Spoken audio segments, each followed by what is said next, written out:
We're going to take care of our capital. On day one, I will sign a new executive order to cut federal funding of any school pushing critical race theory, transgender insanity, and other inappropriate racial, sexual, or political content onto the lives of our children. In those three things, he mentions what he calls transgender insanity. If he's voted in as the next president, what will that mean to you?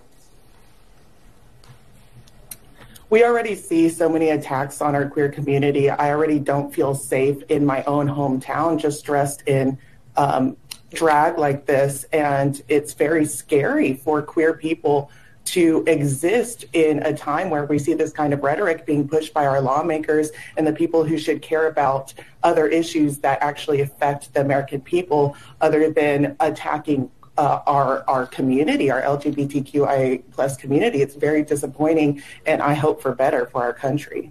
Meanwhile, Democrats appear to be getting a bit nervous about President Biden's reelection bid. You'll remember a couple of months ago, Biden's campaign had confidence they could win Florida. Now the Biden campaign is ruling Florida out. Michigan, Wisconsin, Pennsylvania, clearly battleground states, Nevada, Arizona, Georgia. We have a discussion about whether you want to include North Carolina. You would agree all those six are battleground states, the ones that I mentioned. North Carolina's a battleground state? Yes. Florida? No. Thank you. I was afraid you were going to lie. Ouch. The Real Clear Politics average, you mentioned the numbers, so let's take a look. Trump and Biden are very, very close together. They're 1 percentage point apart. Now, this is not an up or down or margin of error type of situation, because Real Clear Politics has a high number of polls that they look at, and this is the average of all of those national polls. So you would want more than a 1 point spread. It is still close. Boy, oh boy, oh boy, oh boy, oh boy. We got to talk about the Democrats and Biden's campaign, because they are in full-blown panic mode. In fact, they are admitting defeat in a key swing state, or at least a state that used to be a swing state historically, which is Florida, okay? Now, again, this is a huge admission that hasn't really been covered by the mainstream liberal media much, because, again, it goes against this narrative that Biden is doing so well, okay? No, Biden's not doing well. In fact, he's doing so bad that essentially they say, well, we're going to go ahead and concede Florida, right, to Trump, okay? Which, I mean, hey, could be smart, right? That could be a smart use of resources to not waste money and time in a state that Biden can't win. Okay, there's no way that Biden is going to win Florida. He's admitting that he's not going to win Florida. And again, this is a big deal because it kind of confirms that Florida, which is the third most populous state in the union, is no longer a swing state. It is solid red. Okay, it is a conservative Republican stronghold, as it should be. Okay, and yeah, Biden saying we're not going to campaign there. We're done. We don't even consider it to be a swing state. Again, is a huge deal. Okay, these people are panicking behind closed doors, so much so that Obama is concerned that he may not get a third term with Joe Biden, because we know that Obama is probably most likely the guy that is pulling the strings behind closed doors, because Biden is an empty suit. But it seems as if Obama is trying to take a more active and public role in Biden's campaign. He's trying to basically come out the woodwork and say, hey, listen, guys, a vote for Biden is a vote for me. Okay, this is essentially probably what the strategy will be. Hunkering down with advisors at Camp David to prep for Thursday's CNN presidential debate. But some top Democrats, including former President Barack Obama, are reportedly expressing doubts about his strategy and his chances for winning in November. Karl Rove, former White House Deputy Chief of Staff, also a Fox News contributor, joins us now. Good morning, Karl. You know, this story pops up in the New York Magazine. What Obama is whispering to Biden, the president's plan to save their legacy from Trump. Here's an excerpt of it. Though his anxiety about the election is real, in the words of one Obama friend, the ex-president's concerns sounded a lot like those of other top Democrats. Those who are in regular touch with Obama say these nerves are not a reflection of any particular angst about Biden or his team, but of the broader reality. The country is closely divided, the media landscape is fractured, and Donald Trump may very well win. Yeah, so again, there's full-blown panic behind closed doors as it is being reported, especially going into this debate, because this debate is essentially a make or break for Joe Biden, okay? The problem that Joe Biden is facing is that he cannot gaslight people on what is the most important issue facing this country today, which is the economy. It is inflation. And again, he has failed to make the case that his economic policies were better than Trump's policies, which is why you have the mainstream liberal media, outlets like CNN and Overdrive running propaganda to try to tell voters that no, Trump's economy was bad. Everything under Trump was terrible. Okay, you're just remembering the Trump economy in the wrong way. I don't know why there's so much nostalgia around the Trump economy, because it just wasn't that good, okay? Especially compared to Biden's economy. This is what people like Van Jones is saying on CNN.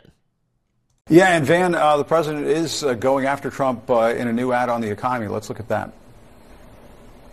Donald Trump loves to attack Joe Biden. Joe Biden. Because he's focused on revenge, and he has no plan to help the middle class. He'd just give more tax cuts to the wealthy. Joe Biden is working every day to make your life more affordable. Donald Trump is only out for himself. Joe Biden is fighting for your family. Yeah, I mean, Van, to your point, in that ad, they were going after Trump, and it looked like his hair a little bit too, and so on. But they were also showing Biden sitting down with voters at the table, and that, more of that, I guess, is what they're thinking they need to do behind the scenes. Absolutely. And part of the thing is we're living in the United States of amnesia. People really just don't remember how awful and terrible the Trump days were. I mean, there was a reason that he got voted out. And so now there's this weird kind of nostalgia for the Trump days, which if you look back at any of the headlines or any of what was going on, nobody was happy during that period of time. It was a complete upset all the time. So what Biden, I think, is trying to do, that message, Trump is for himself, resonates. People get that. That seems to be true. And Biden is fighting for you. That's where he's got to prove the point. The thing about it is, those of us who spend a lot of time with the news, we know Inflation Reduction Act is a lot of money to try to help build stuff. It sounds like gobbledygook. So you can't just get up there and say, look, I passed this ABC and this XYZ and this 1, 2, 3 and think people are going to be moved by that. People don't know what you're talking about. And so you've got to, on the one hand, punch hard on Trump and remind people that he is a chaos agent, but you got to get more specific. We just heard the price of eggs. Can you talk normal American and resonate and connect? That's what that ad is about. That's what he's got to be about on Thursday night. Yeah. So again, I am completely flabbergasted by the fact that you have these people who get paid millions of dollars to go on television and say the dumbest things, right? Again, like there's some weird nostalgia around Trump's economy, and that people are not remembering it correctly because apparently it was terrible, even though there are no statistics or any facts whatsoever to back up this claim that the Trump economy was terrible, especially if you talk about before COVID, okay, which is what you should be talking about if you're talking about it in an educated way, because what happened during COVID wasn't just Trump, it was actually Democrats, right? They're the ones that pushed the lockdowns for extended periods of time, including when Trump left office, which in my opinion made the economic disaster that happened as a result of the pandemic even worse, okay? Democrats poured fuel on the fire of inflation with more spending that we didn't need and more lockdowns that we didn't need, okay? But again, Van Jones doesn't want to talk about that, okay? He doesn't want to talk about how the Tax Cuts and Jobs Act, which was before the pandemic, was a reason why the economy was doing so great. And it wasn't just the rich that benefited from it. It was also the middle class. I mean, this stuff has been debunked time and time and time again. Okay. Trump got people off of food stamps. Okay. Trump got people off of government assistance. Housing was affordable under Trump. Inflation was at like an all-time low under Trump. Gas prices were low. Trump actually grew the economy without inflation. Democrats can't do that, okay? Democrats don't know how to do that at all, which is why we're in a situation that we're in, because all Democrats know how to do is throw money at a problem, okay? They don't know how to take a step back and say, hey, let's cut some taxes. Let's let people keep more of their own money. Let's roll back regulations. Let's incentivize drilling, okay? Let's focus on fossil fuels. Things that, again, actually grow the economy, that create real jobs, not the government jobs that are being created by Joe Biden in order to create these fake job reports showing that unemployment is so low, even though, again, most of these new jobs are the government, okay? Which, again, is why we keep having so much inflation, because it's government spending that is upholding Biden's failing economy. But, again, the only people that thought that, oh, everything was terrible under Trump, which, again, listen to Van Jones. Well, look at all the headlines. Well, yeah, it was liberal media, right? You guys were writing bad headlines about what was a good state of the country under Trump, right? Again, it shows you how much the mainstream liberal media was just lying, okay, about Trump's economy, right? That's all that is, in my opinion, okay? Just because the liberal media writes a headline, bad headlines about Trump, doesn't mean that Trump's presidency was terrible like Van Jones is trying to imply. This guy is silly, okay? But it's a good thing that the average American is much smarter than Van Jones, and they know the truth about Trump's economy versus Biden's economy. At 71%, that's obviously been an issue that Joe Biden's been hitting upon. So these are the three top major factors. So the question is, who do voters trust more on these issues, Joe Biden or Donald Trump? Well, on inflation, this is where Donald Trump wants to be playing. Look at that, an 18-point lead over Joe Biden. The economy, another area where Donald Trump would be happy to play ball. Look at that, a 13-point lead in average of polls on the economy for the former president. The only one of those top major factor issues where Joe Biden leads is the state of democracy. Look at that, a 7-point advantage, which is not half bad, but I think if you asked a lot of folks on the Democratic side, they would hope this margin would climb ever higher. And I guess Thursday's debate is a chance for them, or at least a chance for Joe Biden to sort of push that message home. There's that old adage from James Carville, right? It's the economy, stupid. And that, I think, has some historical precedent. Harry, how has the economy impacted elections in the past? Yeah, so I went back in time. You know me. I love digging through the polling archives. So I did it earlier today, and I looked back at the polling archives since 1976. And sure enough, I asked, is it always the economy, stupid? Well, the candidate trusted more in the economy has won 8 times since 1976, but actually has lost 4 times since 1976. So, yes, more times than not, the candidate trusted more on the economy wins. But if you asked Donald Trump last time around, did you win the 2020 election? Despite what he says, the actual truth is, no, he did not win that election. And he, of course, was trusted more in the economy. So, yeah, you bat better than you bat worse, but it's far from a guarantee, Boris. And take us through democracy being a top 3 issue. This, to me, is one of those interesting questions where, again, I go into that polling archive and I type in these keywords and I go, okay, do we have any polling on the past than this? Well, cycles when presidential polls ask who was better on democracy, there has only been one time when that was asked, and that's this year, 2024. The other 19 times, the other 19 cycles on which we have polling, that question wasn't even asked. So this is a very unique time, a very unique issue. And Joe Biden, of course, given the polling that we see here, trusted more on that particular issue, is definitely going to be a message that he's going to push on Thursday night. Of course, we'll just have to wait and see whether or not that message works for him. Yeah, so I'm here to tell you, if you vote for Joe Biden because of democracy, you're an idiot, right? You are an idiot. You're one of the biggest fools in this country if your vote for Joe Biden comes down to, well, I think Biden is better on democracy. You are an effing idiot. Let me just say that. Let me be the first to state that, okay? But I find it to be hilarious how on the one issue that Democrats talk about the most, more so than anything else, and the mainstream liberal media peddles their talking points about democracy, okay, against Trump, Biden's only up 7 points. Again, it's basically a wash, right? It's a wash, despite all the propaganda. Again, that's terrible, right? That's actually a terrible position for Biden to be in, okay? Because so much propaganda has went behind this whole democracy nonsense, okay? But again, these are the things that Joe Biden and the liberal media will try to talk about. They will try to make the debate about that rather than the economy, because we know that Biden and his administration has nothing when it comes to the economy. In fact, they are basically coming out here and telling people that, hey, we're going to lie about it. President Trump can talk policy on Thursday, which remains an open question. We'll see what kind of performer he is that night. One of the places he's undoubtedly going to go is to inflation, which everybody across the country is feeling, despite all that economic data we talk about all the time that is so strong. The economy's thriving.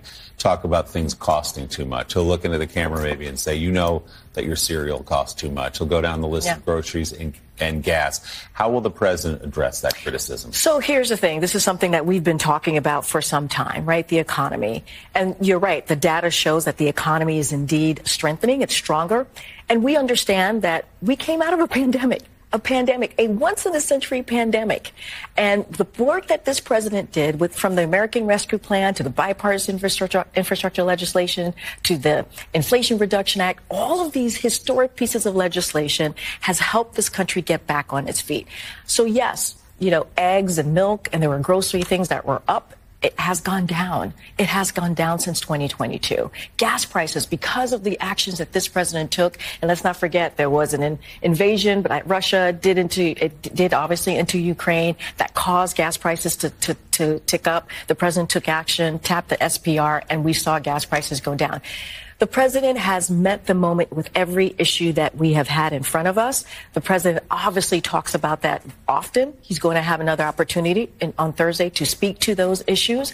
And look, talking about Donald Trump, which I just mentioned, the Dobbs decision. The reason why we have chaos right now after the Dobbs decision, the reason why after Roe v. Wade was overturned after it being constitutional law for 50 years, is because of what Donald Trump did in his administration. And now IVF is on the line. Contraception is on the line.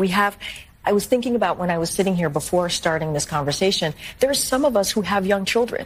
Can you believe that we have more rights? We had more rights growing up than our kids. That's because of the Trump administration and what they were able to do. So there's a lot here. There's a big contrast in what we're trying to do on behalf of the American people, majority of Americans, what they want to see, and what we see congressional Republicans, extreme Republicans doing. Yeah, so you see that, you heard that. Okay, so that is the strategy from the Biden campaign, right? Biden's going to lie about the economy, right? He's going to tell you up is down and down is up. Okay, he's going to piss on your leg and tell you that it's raining. That's exactly what he's going to do. That's what Cringe Jean-Pierre just laid out. And then he's going to pivot to appealing to your emotions, okay? Talking about how, well, all the chaos in this country is because of Donald Trump, okay? It's because of Roe v. Wade being overturned, okay? It is because, I guess, kids today don't have as many rights as kids had, before in the past, which, again, is just silliness. It's nonsense. It's all emotion. This is what they're going to do. And this is why Trump can't let that happen during a debate, in the sense that if Trump gets caught up talking about abortion, if he gets caught up talking about democracy, if he gets caught up talking about things that really don't play well to his strengths in regards to why voters want him back in office, then yeah, it's not going to go well for him, right? He has to make sure that his strategy is always to pivot back to the economy, always to pivot back to inflation. In fact, if I was Trump's advisor, I'd tell him every time they bring up abortion, it's a state's issue. Let's talk about the economy. What people are actually really concerned about is the economy. What people are actually really concerned about is inflation. This is what we did under my administration to prevent inflation from rising so rapidly the way that it has under the Democrats. And this is what we're going to do in order to help fix the economy and to move the country forward, okay? Talk about the border, okay? Anytime they want to bring up democracy, no. You know the real attack on our democracy? What's happening at the border right now? The fact that all these people are coming to this country, okay? They are being counted as a part of the census. Democrats are using them in order to try to accumulate votes and power, okay? And they're also taking your job, okay? If you want to talk about the real threat to people in this country, talk about immigration, talk about the economy, talk about crime, talk about education. I mean, this one right here is a talking point I don't think the GOP has used enough, by saying that, hey, listen, the reason why your child is struggling in school is because of Democrats. Democrats and their lockdown policies are the reason why children are struggling. And on top of that, they want kids to learn about everything in school except reading, writing, math. This is why our kids are falling behind, okay? Our kids aren't being educated under these Democrats and their policies, okay? That's a X factor that I think Trump should bring up. That's one of the things that Republicans need to focus on most. If you want to talk about things outside of just the economy or immigration or crime, yeah, bring up education. Talk about the things that Democrats are doing terrible on, okay? If Trump just focuses on these things, if he doesn't get caught up in the weeds, okay, talking about January 6th, okay, talking about the 2020 election, talking about, a bunch of stuff that really don't matter, that people don't care about, he'll be fine. He'll be golden, okay? But if Biden tries to talk about the economy, if Biden tries to talk about the border, if Biden tries to talk about crime, if Biden tries to talk about some of the issues that he's losing on, and you allow him to just sit there and talk and lie and gaslight, it's over, right? We already know that the American people don't like when Biden gaslights them, right? They don't like it. They feel like, well, one of the reasons why people are saying they trust Trump so much more when it comes to the economy is because they know that Democrats are lying to them. Right? So just allow Biden to lie. Allow him to lie. And hopefully he has a Mitch McConnell moment while he's lying, okay? That will be the cherry on top, okay? So, yeah, I mean, I think that we all know what Democrats want. What they want is for Trump to be unhinged, and they want to talk about everything except the real issues. Trump has to do the exact opposite. He needs to be very controlled and very concise when talking about his policies, his administration, the economy, immigration, crime, all of the things that he can actually win on. If he sticks to these things, he doesn't get caught up in the weeds, he'll be golden, right? Regardless of whether or not Biden has a Mitch McConnell moment, he will be golden as long as he keeps the focus on the core issues that he can win on. So let me know what you guys think. Make sure you like, comment, and subscribe. Most importantly, share a Black conservative perspective. Peace.